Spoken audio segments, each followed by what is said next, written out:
অনেক দিন পরে রান্নাঘরে চলে আসলাম। তো কি রান্না করব দেখাই। এখানে কাতলা মাছ আছে, যে কাতলা মাছ ধরলে আসলে মনে অনেক কষ্ট জেগে উঠে। তারপরে কি করব, এই মাছটা ধরে আপনাদের সাথে শেয়ার করলাম। এই মাছ কিন্তু একবার ঢাকায় আসছে, তারপরে আবার গ্রামে চলে গেছে।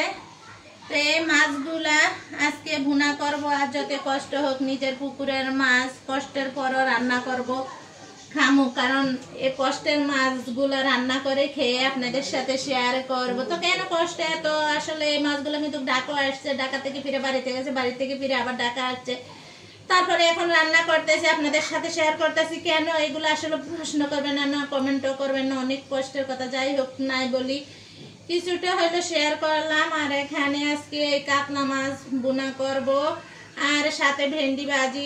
আর কি রান্না করি একটু সাথে থাকবেন, থাকলে বুঝতে পারবেন।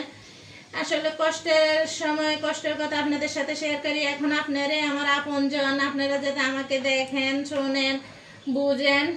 তো অনেকদিন পরে কিন্তু রান্না করে চলে আসলাম। এভাবে রান্না আজকে অনেক দিন ধরে দেওয়া হচ্ছে না, আর গ্রামের বাড়িতে অনেক দিন থাইকে আসছি। তো কেন থাকছি কি, মানে এগুলো তো সম্পূর্ণ আমি ভিডিওতে দিছি। তো এখন কাতলা মাছটা ভেজে নিব। তো এখন মাছটি কিন্তু মাখিয়ে নিয়েছি, নেওয়ার পরে অনেক সুন্দর কালার চলে আসছে, তাই আমি এখানে ভেজে নিব। বাজার জন্য এখানে চলে আসলাম। আজকে চেয়ার নিয়ে বসছি, যাতে আপনাদের সাথে কিছু কথা বলতে পারি। অনেকদিন হয়েছে রান্না করে আসিও না, আপনাদের সাথে কথাও শেয়ার করি না। তা আসলে ভালোই লাগতেছে এভাবে রান্না করে আপনাদের সাথে শেয়ার করতে। এই যে দেখেন, অনেকটাই সুন্দর লাগতেছে, কারণ একটু বড় মাছ, পুকুরের মাছ বলে কথা। তো ভাবছি যে মাছটা যাতে ভাজবো, আপনাদের সাথে শেয়ার করব। এই যে দেখেন, দেওয়ার পরে সে সুন্দর বড় বড় পিস করে নিচ্ছি। এই যে আসলে অনেকদিন হয়েছে আমি কিন্তু রান্না বান্না নিয়ে আগে ভিডিওগুলো শুরু করতাম। এখন অনেক ঝামেলা গেছে, বাড়িতে গেছি, বাড়িতে অনেকদিন থাইকা বাড়ির কাজ করে আসলাম। আসার পর তো বাড়িতে এসে দেখি মিনাছেরা বাড়ির ঘরের নাজের হাল করে রাখছে। কেমন যে পুরুষ মানুষ আসলে সবকিছু করতে পারে না। সারাদিন আসলে আমার দোষে কি দিব, সারাদিন অনেক কাজ করে। তো ধরেন নিজের ডিউটির কাজ করে এসে আর পরে দেখা গেছে কোনোদিন রান্না করছে, হয়তো বাবা হিরে খাইছে, কিন্তু রান্না করতে রাজি আছে, ডাল ভাত রান্না করতে পারে, কিন্তু ঘর ঝাড়ু দিতে পারে না। সে আইসা দেখে পুরা ঘরে জুতা নিয়ে ঘরে ঢুকে জুতা নিয়ে বের হয়ে এবার মনে করেন ঘরে কি অবস্থা হয়েছে। যাই হোক, তারপরও আল্লাহ বাঁচাক ওনাকে, কারণ যে নিজে নিজে একটু একটু করে মাঝে মধ্যে রান্না করে খাইছে, এতে আলহামদুলিল্লাহ। তারপরে আমি এসে এগুলো আসলে পরিষ্কার টরিষ্কার করে আর কতদিন ওখানে ঠিক মতো সব কিছু গুছাইয়ে উঠতে পারছি না। তারপরও ভাবলাম যে অনেকদিন হয়েছে নিজে রান্না করি না, ভিডিও দেই না, তার মাঝে আজকে আপনাদের সাথে কিছু কষ্টের কথা শেয়ার করি। যে আসলে মহিলারা এমন এই দুই জায়গায় টানাটানি করতে করতে আমার আসলে খুবই কষ্ট হয়ে গেছে। বাড়িতে যেয়ে তো জানছেন, দেখছেন, অনেক কাজ করছি। তো আপনাদের কাছে কষ্টের কথাগুলো বলতে ভালো লাগে, তার জন্য বলি। যদি আসলে আমার কথায় যদি কোনো ভুল ত্রুটি দেখেন, তাহলে ক্ষমা দৃষ্টিতে দেখবেন। আর যদি নাকি মনে হয় যে আমাকে আপনাদের আসলে কোনো একটা ভালো পরামর্শ দেওয়ার আছে, যে আপু এভাবে না ওইভাবে বাড়ির কাজ করেন, ওইভাবে না ওইভাবে রান্না করেন, তাহলে আমার থেকে খুব ভালো লাগবে। যদি আপনাদের জানা থাকে কমেন্টে জানাইয়ে দিবেন। আর আজকে রান্না করতে এসে রান্না করে চেয়ার নিয়ে বসছি আপনাদের সাথে কথা বলতে। তো এখানে রান্না করবো আজকে ভেন্ডি ভাজি, সাথে কাতলা মাছ ভুনা করবো। আর মশারির ডাল আমি আগে রেসিপিটা দিচ্ছি, আজ তো আশা করি কিছুটা হয়তো আপনাদের সাথে শেয়ার করব, কারণ অনেকদিন পরে যাতে রান্না করতে আসছি আপনাদের সাথে শেয়ার করবো। আর দেখে গেছি আমার ঘরের মধ্যে আইসা তো বলি না অনেক অবস্থা করে, এখনো আসলে শেষ করতে পারছি না। আর গ্যাস তো সবসময় থাকে না, এটা কি আমার এখানে এমন না, সব জায়গায় এমন, তা আসলে আমি জানি না। যাই হোক, আপনারা আমার ভিডিওর সঙ্গে থাকেন আর লাইক কমেন্ট শেয়ার করবেন, বারবার বলি।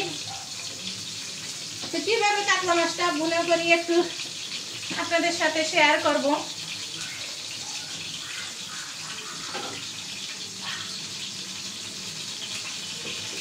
এই যে কাতলা মাছগুলো এক পিঠ ভাজা হয়ে গেছে,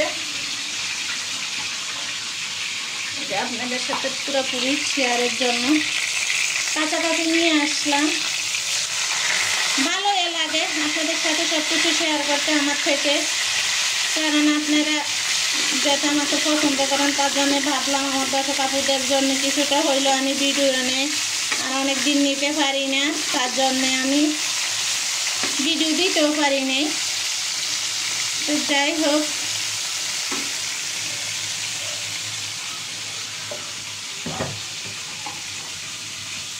আসলে ক্যামেরাম্যান করে নাই, ছেলেরা মাঝে মধ্যে ধরে, নাইলে নিজে স্ট্যান্ড দিয়ে ভিডিও করি।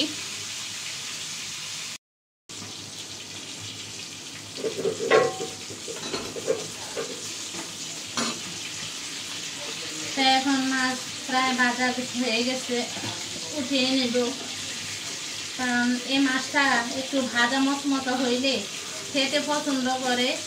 যদি কম ভাজা হইল রে আল্লাহ খাইতে চায় না। জানি না কোন কোন আপুদের বাসায় এরকম, আমার ঘরে ঠিক ছেলেরা একটু ভাজাটা বেশি হইলে বলে যে আম্মু ঠিক আছে, আর যদি খায় একটু কম ভাজা হয় বলে এগুলো কাঁচা রয়েছে, তো কী করবো, ওদের জন্য এত কষ্ট করি। এখানে পেঁয়াজ রেখে দিলাম কেটে, এখন দিয়ে দিব।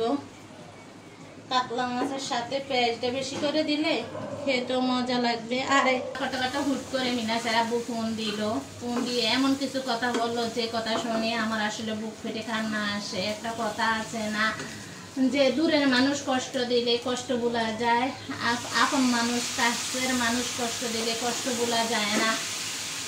তো কি করবো, যাই হোক, সব কথা তো আপনাদের সাথে শেয়ার করতে পারি না, বলতে পারি না। আসলে বলতে পারলে ভালো হইতো যে একটা মেয়েরা কত কষ্ট করে, তরকারি কাটা, বাসন মাজা, পাতিল ঘষা, রান্না করা, সন্তানদেরকে সামলা, স্বামীর খেদমত করা, সব কিছু। তারপরও দুই কথা বলতে কিন্তু দেরি করে না, একটু দেরি হইলে কোনো পান থেকে চুন ঘষলে কথা শোনা লাগে মেয়েদের। যাই হোক, রান্না বাড়া করতেছি, এর ফাঁক দিয়ে ফোন দিতে দেখে আপনাদের সাথে বললাম যে আসলে যে কথাগুলো বলে চোখের পানি নিমেষে চলে আসে, যে কিছু থেকে কিছু হইলে আসলে মানুষ হাজবেন্ডের কথা বলতে দুই চোখ তাকায় না। যাই হোক, কষ্ট কষ্টে থাক।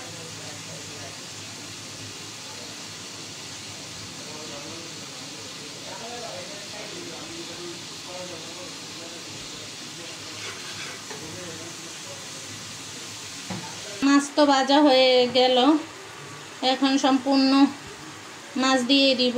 পেঁয়াজ রসুনটাও ভাজা হয়ে গেছে। আসলে এখানে মিনাস আব্বু ফোন দিছিল, তো ওনার সাথে কথা বলতে বলতে মাছগুলো ভেজে ফেললাম আর কষ্টের কথাগুলো আপনাদের সাথে শেয়ার করলাম। আসলে কষ্টের কথা কিছুটা শেয়ার করলে হালকা লাগে নিজের থেকে, তার জন্য আপনাদের সাথে শেয়ার করা। যে এমন কি কথা বলছে, কেন বলছে, এগুলো আসলে বলা যায় না। আসলে সব কিছু তার আপনাদের সাথে শেয়ার করতে পারি না। যাই হোক, সবাই দোয়া করবেন যাতে সংসার ভালো থাকে, ছেলে মেয়ে ভালো থাকে, স্বামী ভালো থাকে, এটাই আমি চাই। কিছুটা জল দিয়ে দিলাম। কাতলা মাছটা কীভাবে রান্না করলাম, আসলে খেতে অনেক মজাই লাগবে। এভাবে আমি আসলে রান্না করি, রান্নাটা এভাবে করতে ভালো লাগে।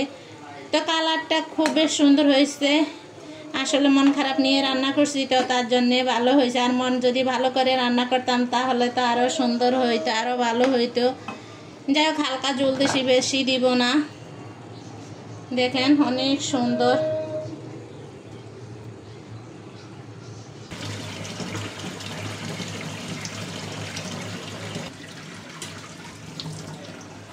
কিছুটা ধনিয়া পাতা দিয়ে দিলাম। আমার সবসময় ধনিয়া পাতা আর একটু জিরার গুঁড়া দিতে খুবই ভালো লাগে, সবসময় আমি এই কাজটা করি।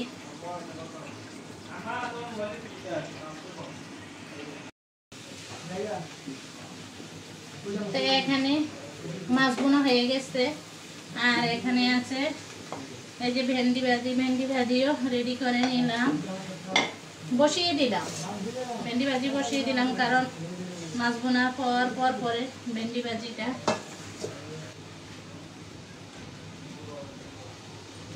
তো ভেন্ডি ভাজির মধ্যে একটু মরিচের গুঁড়া দিয়েছি, কাঁচা মরিচও দিয়েছি, আর একটু হলুদের গুঁড়া, লবণ দিয়ে নেড়ে ছেড়ে ডাকনা দিলে কিন্তু।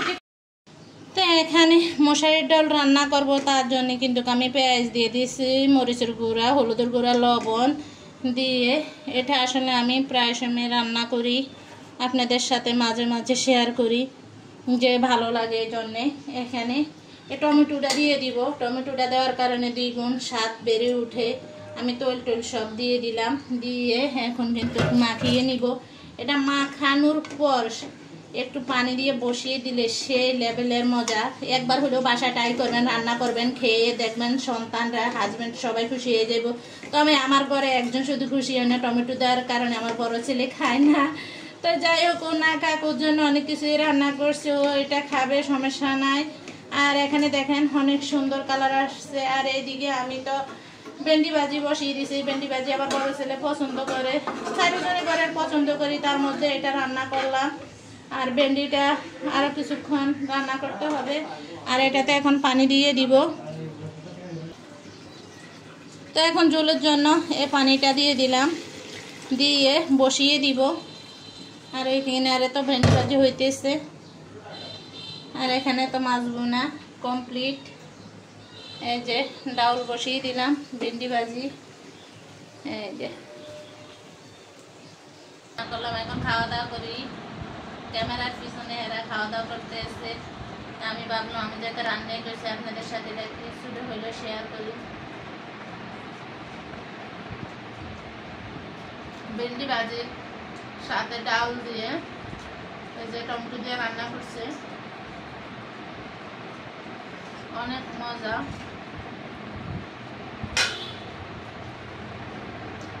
মাছ ছাড়া একবারও খাইতে পারি না, যত কষ্ট মাছ খাওয়া লাগবে।